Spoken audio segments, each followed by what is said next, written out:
While a small majority of the American people continue to celebrate the re-election of the worst and most corrupt president in the United States history, the rest of the world is mocking our stupidity.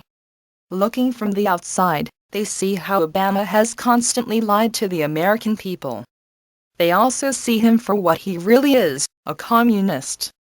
And they see him repeating the same mistakes that other communist leaders made in the past. Yet, the 62 million Americans that voted for Obama are blind to what is happening to them. Pravda is the most popular Russian newspaper in their country. In a recent article, it stated, Putin in 2009 outlined his strategy for economic success. Alas, poor Obama did the opposite but nevertheless was re-elected. Bye-bye Miss American Pie. The communists have won in America with Obama but failed miserably in Russia with Zyuganov, who only received 17% of the vote.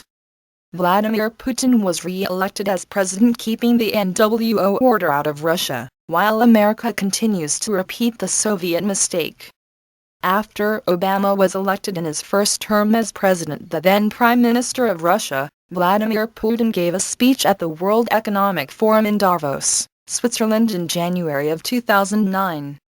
Ignored by the West as usual, Putin gave insightful and helpful advice to help the world economy, and saying the world should avoid the Soviet mistake.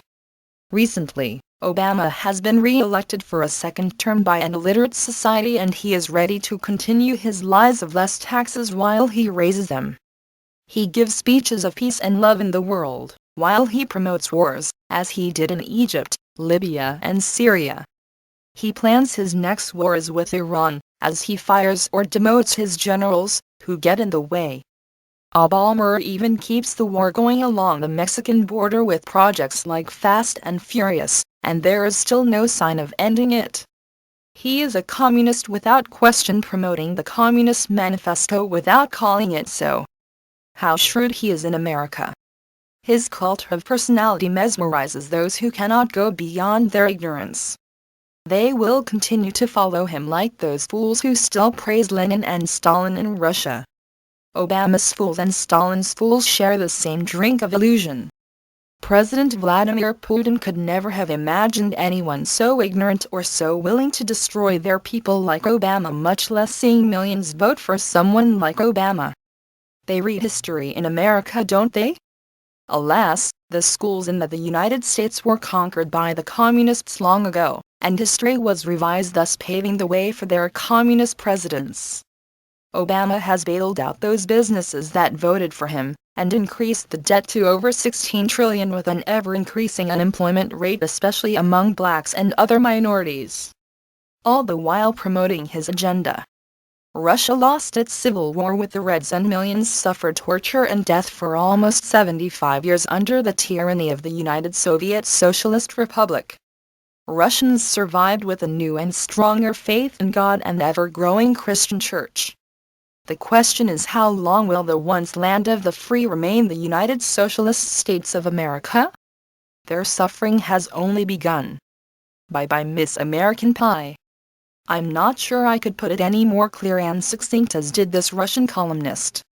Barack Hussein Obama is a communist, and is turning America into a communist or socialist nation.